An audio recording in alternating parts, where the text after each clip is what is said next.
जानिए मेरी किस्मत में क्या लिख दिया लिखने वाले ने, क्या जानिए मेरी किस्मत में क्या लिख दिया लिखने वाले ने। मैं जिससे मोहब्बत करता हूँ वही मुझसे खफा, बढ़िया बढ़िया। जिससे मोहब्बत करता हूँ वही मुझसे खफा हो जाता है।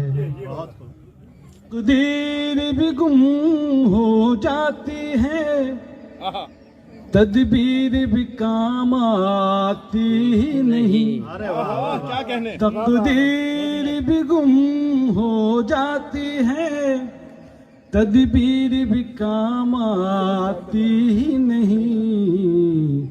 जल जाती है सोने की लंका जब वक्त बुरा हो जोरदार तालियां होनी चाहिए। एक मुलाकात आपके साथ के इस ख़ास एपिसोड में आज हमारे मेहमान हैं मशहूर शायर, बेहतरीन प्रोड्यूसर सैयद नज़्म इकबाल साहब। तो आइए करते हैं उनसे मुलाकात और जानते हैं उनकी ज़िंदगी और उनके अब तक के सफ़र के बारे बंगाल में। से सटा हुआ इलाका है कटिहार, उस सीमांचल जिसे कहा जाता है, तो वहां से ताल्लुक रखता हूँ मैं। मेरा आबाई वतन वही है और इब्तदाई तालीम बचपन में जो है 10th तक वहीं गांव में पढ़ी, वहीं पढ़ाई की। और उसके बाद फिर 10th के बाद झारखंड चला गया चचा के पास। हाँ, वहीं पढ़ाई की, ग्रेजुएशन तक वहीं रहा। फिर आगे की पढ़ाई के लिए सिविल सर्विसेज की तैयारी के लिए दिल्ली आया 98-99 में, ग्रेजुएशन के बाद। सिविल सर्विस की तैयारी करते वक्त मीडिया की तरफ रुख कैसे किया आपने? अच्छा सवाल है, बहुत अच्छा सवाल है, जो वो मेरे दिल के बहुत करीब है। ये चीज मैं बोलता भी हूँ कई जगह, कई दफा कोट करता हूँ इस चीज को कि भाई सिविल सर्विसेज की तैयारी करने वाला मीडिया की तरफ कैसे रुख किया, क्यों आया। असल में मेरा जो बैकग्राउंड है वो हिस्ट्री से रहा है। मेरी दो ख्वाहिश थी, हाँ, दो ख्वाहिश में निकालना।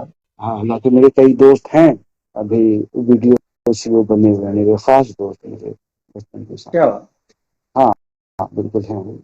झारखंड में पोस्टिंग है, एक बिहार में पोस्टिंग है, बहुत बहुत खास दोस्त है। असल में एक गरीब बच्चे को जब उसका रास्ता कुछ नहीं मिलता तो वो रास्ता अख्तियार करता है। जी, मुझे ये इल्म था कि मैं कामयाब अगर नहीं हो पाया, मैं जमींदार घर का तो बच्चा हूँ, मैं अगर कामयाब की जिंदगी मेरी कैसे कटेगी। मेरे माँ बाप ने बड़े भरोसे से, यकीन से और बहुत एतमाद से मुझे पाला पोसा और पढ़ाया लिखाया, बहुत खर्च किया है। अब मैं अगर IAS बन गया या PCS निकाल लिया मैं, तो चलो ठीक है, कामयाबी मिल गई, फिर तो राजा। जी, अब मैंने कहा कि मैं टूरिज्म कर लेता हूँ, उसमें मेरा कमांड भी था, क्योंकि सिविल सर्विसेज की तैयारी कर रहा था तो मुझे नॉलेज माशाल्लाह था, है, अभी भी है। हिस्ट्री की बहुत अच्छी पकड़ थी कि भाई हिस्ट्री में मतलब किसी को भी समझा सकता हूँ अच्छे से। और दूसरी रुचि ये थी कि मैं मास कॉम करूँ। मास कॉम जर्नलिज्म इसलिए कि लिखने पढ़ने का शौक था, लिखने में अच्छा था। उसी वक्त से, कॉलेज के ज़माने से ही मैगजीन्स में, अखबार में जो भी लिख के देता था, आर्टिकल है या कोई नज्म लिख के दे दी या कोई कविता लिख के भेज दिया, तो छप जाता था। तो एक हिम्मत सी होती थी कि मेरे अंदर कुव्वत है, वो चीज लिखने की सलाहियत है, तो हम इसको जो है आगे बढ़ा सकते हैं। इंग्लिश में मैं हमेशा बोलता हूँ इस चीज को कि जो भी स्टूडेंट है, पढ़ने वाले, उसको ये सोचना चाहिए कि दो चीजें याद रखनी चाहिए। एक तो what can I do, and दूसरा जो है व्हाट शुड आई डू, हम क्या हम क्या कर सकते हैं, कर इसलिए सकते हैं क्योंकि मेरे अंदर जो सलाहियत है या टैलेंट है वो हम यूटिलाइज कहाँ। मैं सोचूं कि मैं आईएएस ऑफिसर बनूं, 10 साल मेरा बाप माँ जो मेरे पीछे 10,000 रुपये महीने का कहाँ से खर्च करेगा, ये बताओ। उसके बाद फौरन ही जो है कॉल आ गई, एंट्रेंस के लिए बैठ गया, उसमें निकाल लिया, और ये मई में था और वो था जुलाई में टूरिज्म वाला। तो जब इसमें निकाल लिया तो 40 बच्चों की सीट थी, उसमें तीसरे या दूसरे तीसरे नंबर पे मेरा नाम आ गया। तो एक लालच सी बढ़ गई कि चलो हो गया तो कर ही लेते हैं। अब उसमें एडमिशन ले लिया, सिंगल कमाई। तब जब एडमिशन ले लिया, फीस भर दिए, क्लास शुरू हो गए, तो फिर उससे जाना क्या, प्रोस्पेक्टस यूं ही रखा रहा। मेरे ख्याल से अब भी कहीं किसी कोने में घर के पड़ा होगा वो प्रोस्पेक्टस टूरिज्म वाला। तो इस तरह से सिलसिला जो है फिर जर्नलिज्म की तरफ हुआ। और फिर जब जब आ गया तो एक चीज में मायल होता चला गया, घुसता। क्योंकि सिविल की तैयारी कर रहे थे, फिर आप जर्नलिज्म की तरफ रुख किया, तो क्या आपके मतलब पहले से कुछ ऐसा प्लान था, या आपके घर में कोई मीडिया से आपका किसी का ताल्लुक था कि हाँ मतलब हाँ उसको देखकर आपने सोचा हो बचपन में, नहीं मुझे मीडिया में अगर मिल गया मौका तो निकल जाएंगे, ऐसा किसी को देखा आपने, किससे आप इंस्पायर हुए? बड़ा अच्छा सवाल है।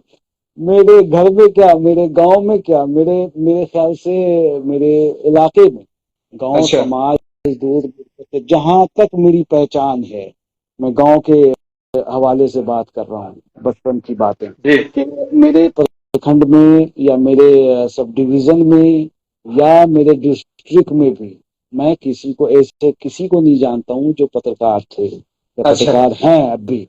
अब जाके जानने लगा हूँ एक आध को, जिससे मेरी बातचीत है कि मेरे सब डिवीजन के हैं, वो अच्छे अच्छे पोजीशन में है यहाँ, वो भी एक आध साल से। मैं किसी को नहीं जानता था, लेकिन एक मेरा शेर है ना कि हो खुदी पे यकीन तो सहारा किसका, मंजिल उसे मयस्सर, मंजिल उसे मयस्सर, इरादा बुलंद जिसका। तो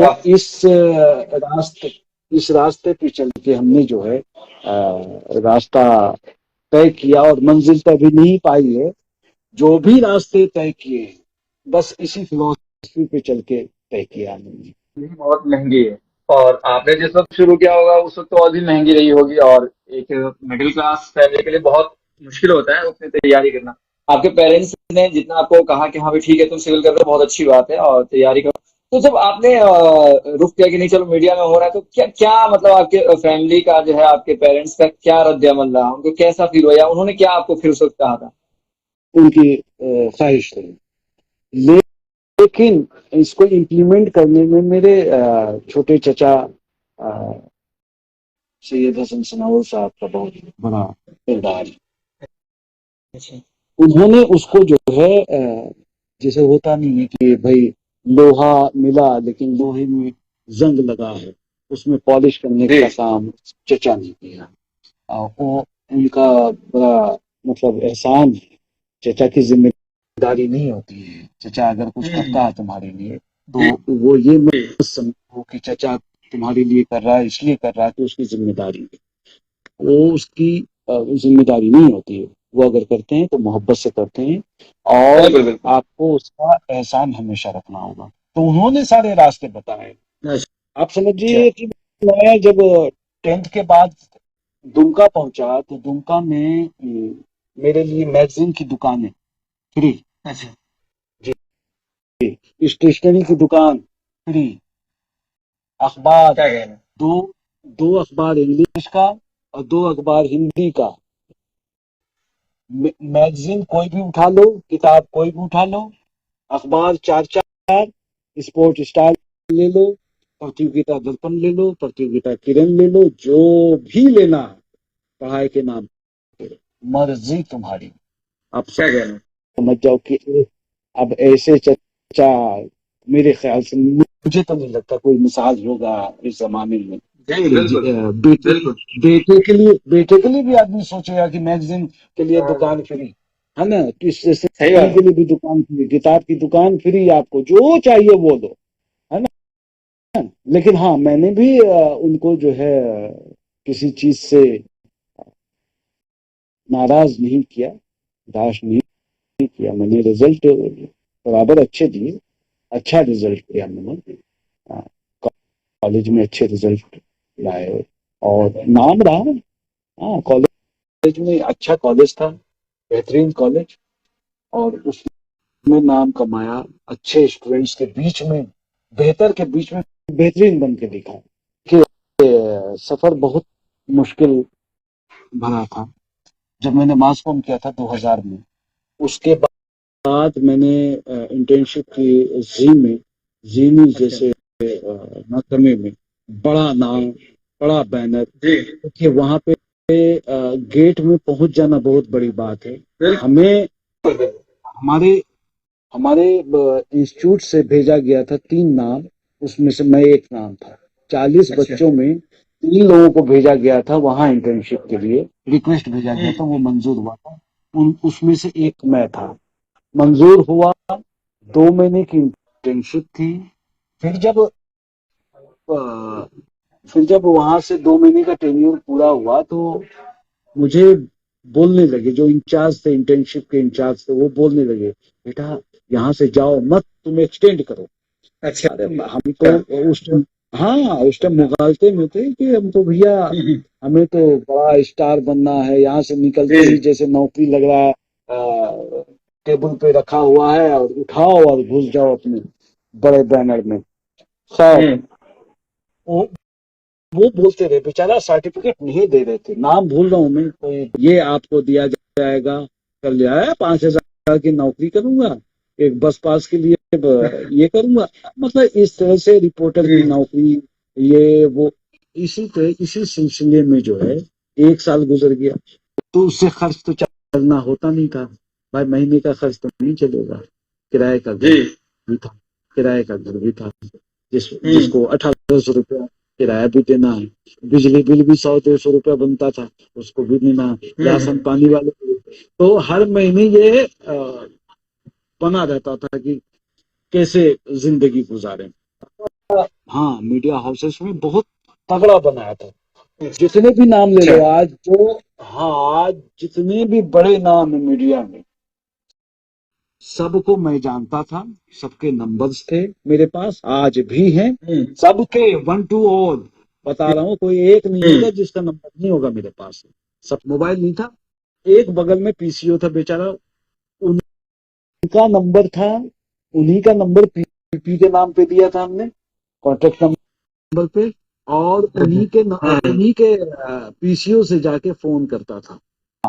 एक गजल जो है वो मुझे तो पसंद है ही कई गजलें, लेकिन ये गजल जो है, जो आप सुनना चाह रहे हैं, ये गजल मुझसे निकल कर आप जैसे भाइयों के पास पहुंच चुकी है, अल्हम्दुलिल्लाह।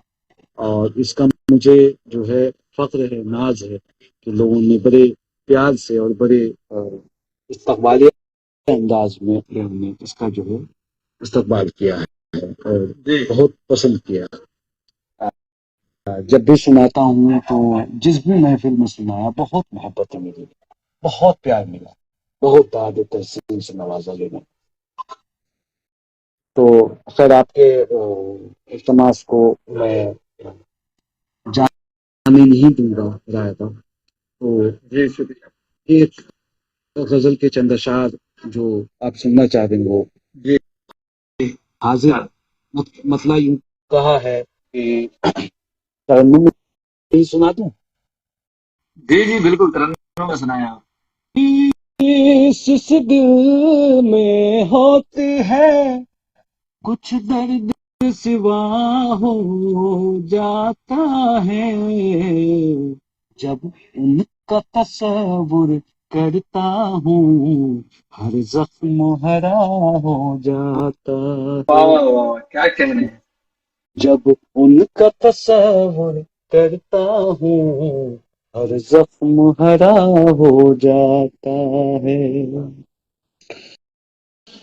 क्या जान ये मेरी किस्मत में क्या लिख दिया लिखने वाले ने, मोहब्बत करता हूँ वही मुझसे खफा हो जाता वाह है। वाह वाह, बहुत उम्दा। वाला है इसमें अगले शेर जी में। आप, हाँ, तवज्जो चाहूंगा आप सबकी। तकदीर भी गुम हो जाती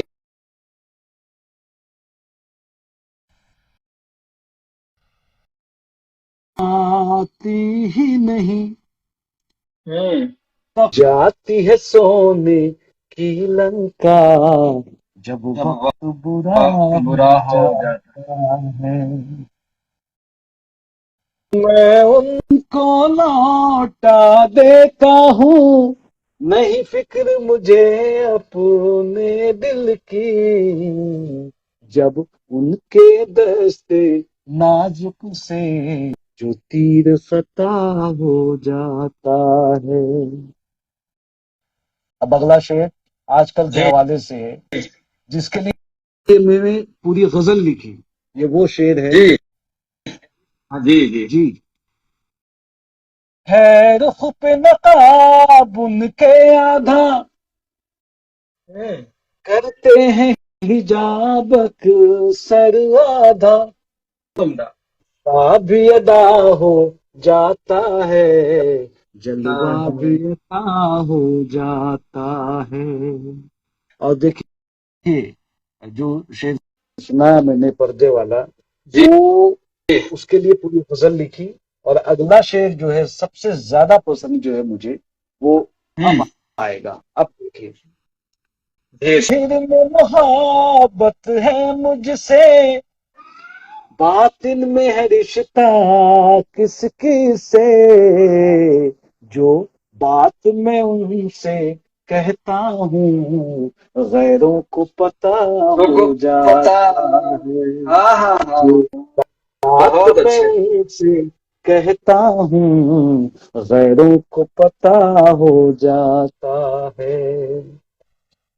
तो अब यहाँ से क्योंकि आपके शायरी का जो सिलसिला है वो है, तो हम जानना चाहेंगे कि आखिर शायरी की तरफ आपने रुख कब किया? मतलब लिखने का शौक था, आप आर्टिकल्स वगैरह लिखा करते थे, तो जरूरी है कि आपने कभी तबादले, लेकिन बिल्कुल जो है एक शायर की हैसियत से जो है कब आपने लिखना शुरू किया और कब आपने पहला मुशायरा पढ़ा, जरा उस पर। उसमें कोविड के दौर से जस्ट पहले, कोविड जब लॉकडाउन से जस्ट पहले की बात है, फरवरी वगैरह में जी लॉकडाउन हुआ था, उससे जस्ट पहले, शायद 2019 की ही बात कर रहा हूं मैं, नवंबर दिसंबर की बात है।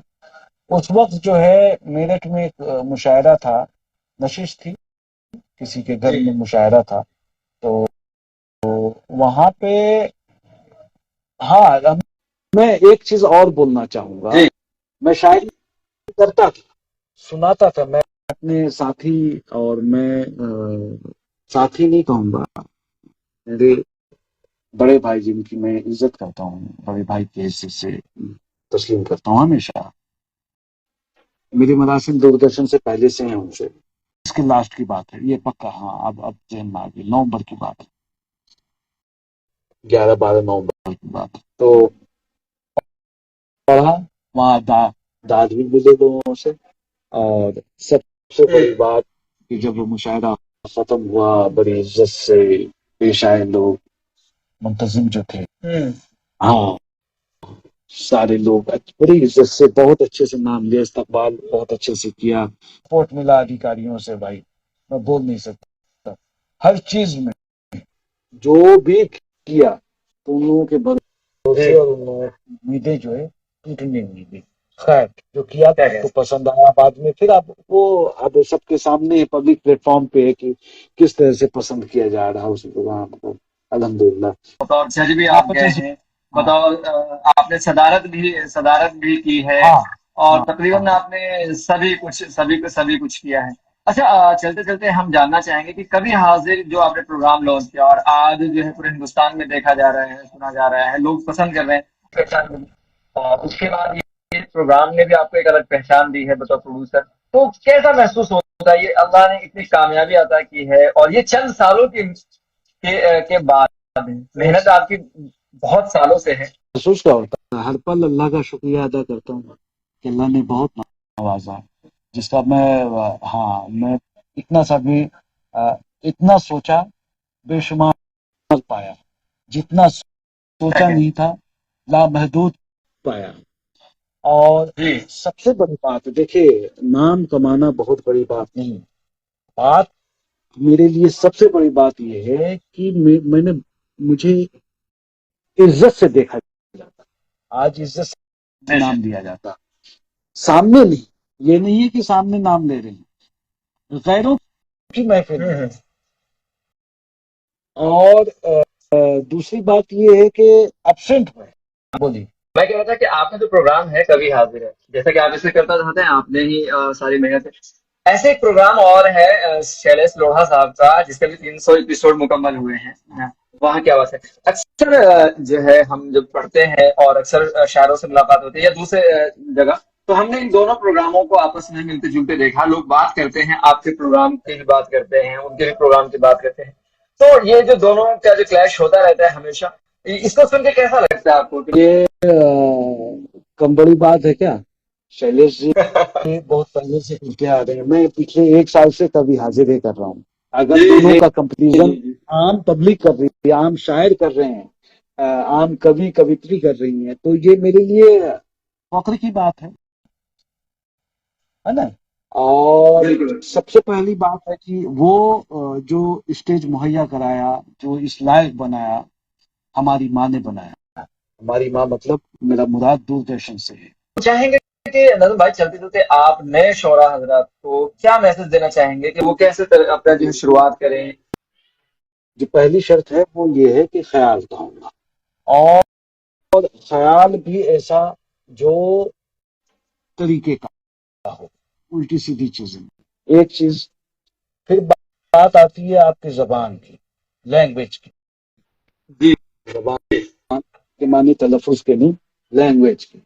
आपको लैंग्वेज की नॉलेज होनी चाहिए। मात्राओं की नॉलेज तो बाद में आती है, जब आप लैंग्वेज में घुस जाते हो, समझ जाते हो, तब मात्रा की बात आती है, लैंग्वेज की। फिर बात आती है तलफुज,